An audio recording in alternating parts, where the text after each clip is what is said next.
जय हिंद भाइयों, मैं सूबेदार Ravishankar, retired from Indian army and presently serving in Indian bank. अभी हमने पिछले अपने 2 वीडियो में इंग्लिश और क्वांट के बारे में बात की थी। आज हम बात करेंगे अपने रीजनिंग के बारे में।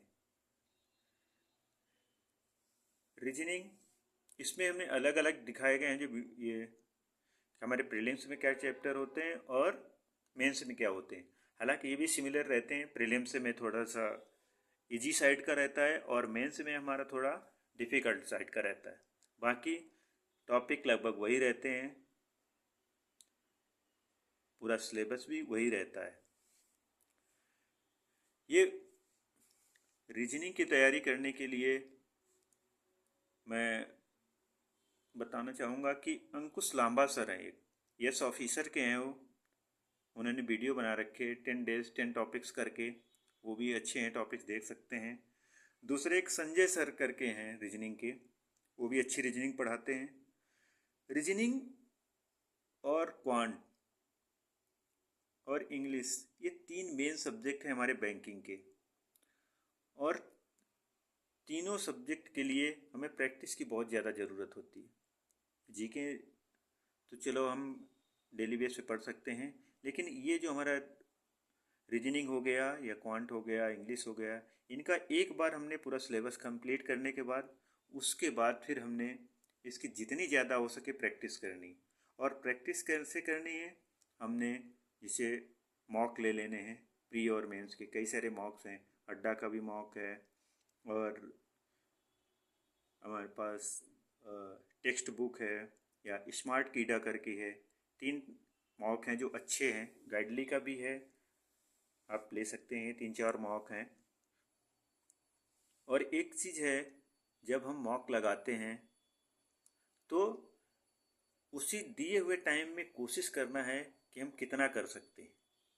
लेकिन ये सब बात की बात है, जब हम शुरुआत करते हैं तो हमें ज़्यादा मॉक में नहीं जाना है। हमें सबसे पहला हमारा जो टारगेट होना चाहिए कि हमारे सब के सब टॉपिक हमें आने चाहिए। जब हमें एक बार पूरे हम टॉपिक पढ़ लेंगे तो उसके बाद फिर हम उस पर आराम से प्रैक्टिस कर सकते हैं। अगर हमें टॉपिक ही नहीं पता तो फिर हमें थोड़ा सा प्रैक्टिस करने में मुश्किल होगी। हम पहले से मॉक लगाएंगे तो क्या होगा कि हम जब ज़्यादा क्वेश्चन नहीं कर पाएंगे तो हमारा मोराल अलग से डाउन होगा। तो ऐसा नहीं करना है, पहले हमने टाइम देना है। जब भी टाइम मिलता है तो हम अपना कोशिश करेंगे कि सिलेबस कंप्लीट करें। बैंकिंग में अच्छी वैकेंसी आ रही हैं और एक सर्विसमैन के लिए बहुत अच्छी अपॉर्चुनिटी है कि अगर 1 साल अच्छे से तैयारी कर लेते हैं तो आराम से सिलेक्शन ले सकते हैं। इसलिए मैं बहुत ज़ोर देकर बार बार कह रहा हूँ कि अगर आप कर सकते हैं, आप ग्रेजुएट हैं सिविल से, नहीं ग्रेजुएट हैं तो फौज से हम रिटायर होते हैं तब भी हमें ग्रेजुएशन का सर्टिफिकेट मिलता है। मैथ भी आती है, बहुत ज़्यादा हाई फाई नहीं आती। आप अगर लगातार प्रैक्टिस करेंगे तो आराम से कर सकते हैं। तो आप सभी लोगों से यही रिक्वेस्ट है कि आप एक बार पूरा सिलेबस कंप्लीट कीजिए और उसके बाद फिर प्रैक्टिस स्टार्ट कीजिए। तो ये हमारे मैंने तीनों का बना दिया अभी, इंग्लिश का, क्वांट का और रीजनिंग का, तीनों के वीडियो बना दिए। अभी हम चलते हैं नेक्स्ट, हमारा जो पार्ट बचता है जीके का।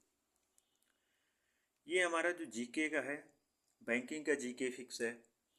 Banking awareness, current affairs, last 6 month का करंट अफेयर्स। अभी तो स्टैटिक्स भी काफ़ी पूछ रहे हैं, तो स्टैटिक्स जीके में जो बेसिक चीज़ें हैं वो पता होनी चाहिए। हमारे स्टेट क्या है, उनकी कैपिटल क्या है, हमारे स्टेट्स के डांस क्या है, हमारे स्टेट के फेस्टिवल क्या हैं। और करंट स्टैटिक जीके, जो भी करंट में इवेंट चल रही होती उससे रिलेट करके वो स्टैटिक पूछता है। तो जैसे करंट में कोई भी इवेंट चल रही तो हमें एक लाइन में नहीं पढ़ना है कि ये करंट में, जैसे कुछ भी इवेंट है, अभी वर्ल्ड कप हुआ, इंडिया ने वर्ल्ड कप जीता, अभी तो ये इससे रिलेट कर देगा। इंडिया ने 2026 का T20 वर्ल्ड कप जीता।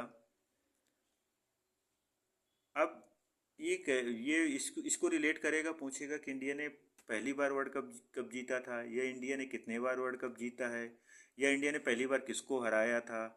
तो इस टाइप से एक करंट स्टैटिक जीके होता है, जो चीज़ इवेंट चल रही होती है उससे रिलेट करके क्वेश्चन पूछता है। तो जीके भी अड्डा के एक आशीष गौतम सर हैं, या फिर एक पीयूष गोयल सर हैं।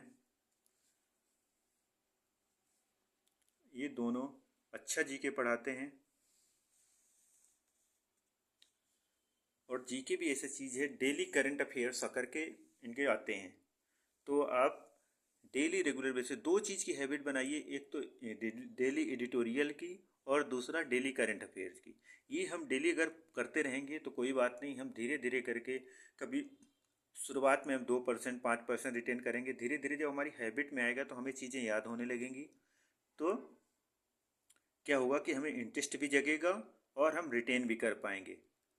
और जीके जब लास्ट टाइम पढ़ते हैं तो हमें बहुत प्रॉब्लम होती है, इसलिए हमें क्या करना है कि इंग्लिश और जीके, इंग्लिश का एडिटोरियल और जीके का डेली करंट अफेयर, किसी भी आप एक एजुकेटर को पकड़ लो और उनका कंटिन्यू पढ़ते रहो। और उसके बाद